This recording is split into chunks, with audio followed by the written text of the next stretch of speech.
நேற்றைய தினம் நாடாளுமன்றத்தில்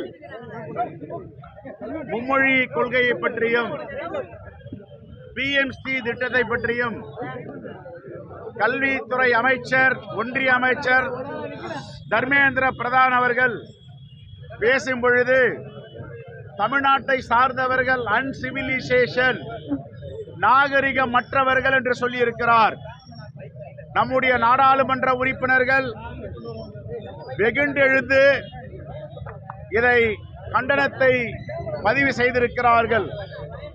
உலகம் முழுவதும் மிகப்பெரிய எதிர்ப்பு எழுந்தது. இந்த எதிர்ப்பை தாங்க முடியாமல் தர்மமே இல்லாத பிரதான் தர்ம பிரதான், தர்மம் என்றால் என்னவென்று தெரியாத பிரதான் தர்ம பிரதான். தமிழ்நாட்டு மக்கள் ஒவ்வொருவரிடமும் 8 கோடி மக்களிடம் நிபந்தனையற்ற மன்னிப்பு கேட்க வேண்டும். எப்பொழுதெல்லாம் தர்மேந்திர பிரதான் தமிழ்நாட்டுக்கு வருகிறாரோ, தமிழ்நாடு காங்கிரஸ் பேரியக்கம் அவர் செல்கின்ற இடங்களெல்லாம் கருப்பு கொடி காட்டும்.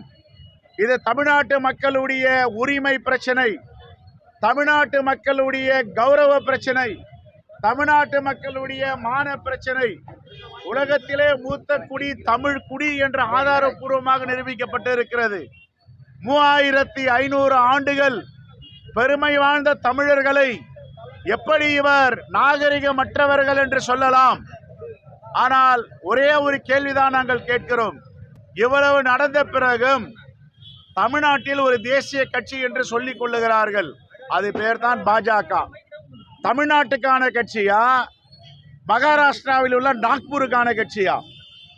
ஒரு தமிழ் இனத்தை கொச்சைப்படுத்திய ஒன்றிய அமைச்சரை ஏன் அண்ணாமலை இதுவரை கண்டிக்கவில்லை?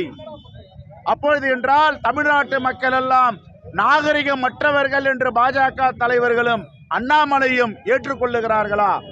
தமிழ்நாட்டு மக்களிடம் இவர்கள் என்ன பதில் சொல்ல போகிறார்கள்?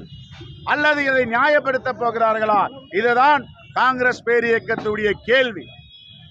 இதுவரை பாஜகவில் யாருமே வாய் திறக்கவில்லையே. இதற்காக வாய் திறக்கவில்லை. ஒரு இனத்தை கேவலப்படுத்தி இருக்கிறார், ஒரு இனத்தை அவமானப்படுத்தி இருக்கிறார். குறைந்தபட்சம் இது தவறு என்று கூட சுட்டிக்காட்ட மனமில்லை என்றால் இந்த பாஜக கட்சி தமிழ்நாட்டுக்கான கட்சியா என்ற கேள்வியை நாங்கள் இங்கே வைக்கிறோம். பிஜேபிக்கு தமிழ்நாட்டு மக்கள் மீது அக்கறை இருக்கிறதா? தமிழ்நாட்டுடைய எதிர்காலத்தில் சிந்தனை இருக்கிறதா? அவர்கள் தமிழ்நாட்டு ஆட்சிக்கு தொந்தரவு கொடுப்பதும், தமிழ்நாட்டு முதலமைச்சரை பார்த்தால் பயப்படுவதும், அச்சம் ஏற்படுவது இதே வேலையா இருந்தாங்கல்லாம் இதுக்கு பேர் ஒரு ஒன்றிய அரசா என்பதை தான் மக்கள் கேட்கிறாங்க. எங்களுடைய வரி பணம் இன்னைக்கு ஜிடிபி ஆகட்டும், இந்தியாவுடைய உற்பத்தி திறன் ஆகட்டும், தமிழ்நாடு 2வது இடத்துல இருக்கு, முன்னோடியா இருக்கு. தமிழ்நாட்டு மக்களுடைய உழைப்பு வரி பணம் எங்கெங்கேயோ எடுத்து செல்றாங்க. 1,30,000 கோடிக்கு மேல நாங்க ஜிஎஸ்டி கட்டுறோம். எங்க பணம், எங்க உரிமை தொகையை நாங்க கேட்கிறோம், கொடுக்க மாட்டேன்றாங்க. எங்க பணத்தை எடுத்து வேற மாநிலங்களுக்கு கொடுக்குறாங்க. இது என்ன நியாயம்? இதைத்தான் கேட்கிறோம் நாங்க. எங்களுடைய தமிழ்நாட்டுடைய மக்கள் மீது அக்கறை இல்லாத, நீதி நியாயம் கொடுக்காத பாஜகவை புறக்கணிப்பார்கள் மக்கள். 2026 சட்டமன்ற தேர்தலில் பாஜகவை எந்த தொகுதியிலும் நோட்டாவுக்கு கீழே வாக்குகள் பெறுகின்ற ஒரு விஷயத்தை தமிழ்நாட்டு மக்கள் உருவாக்குவார். இது மக்கள் போராட்டம். இது மக்கள் போராட்டமா மாறும். நீ மும்மொழியை திணிக்காதீங்க. எங்களுடைய குழந்தைகள் எதை படிக்க வேண்டும் என்று எங்கள் குழந்தைகள் தீர்மானிப்பாங்க. தமிழ்நாட்டு குழந்தைகள் ஜெர்மன் படிக்கணுமா படிப்பாங்க, பிரெஞ்சு படிக்கணுமா படிப்பாங்க, இந்தி படிக்கணுமா படிப்பாங்க. இந்தி பிரச்சார சபாவை இருக்குங்க. நாங்க யாரும் இந்தி பிரச்சார சபாவை இழுத்து மூடுங்கன்னு சொல்லலையே. திணிக்காதீங்கன்னு சொல்றோம். இம்போஸ் பண்ணாதீங்க, ஃபோர்ஸ் பண்ணாதீங்க. இதுதான் எங்களுடைய கேள்வி.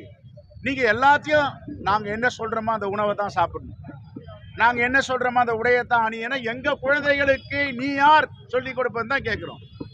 இதைத்தான் எதிர்க்கிறோம். ஆகவே பாஜகவுடைய கொள்கை கோட்பாடு மனித நேயத்திற்கு எதிரானது.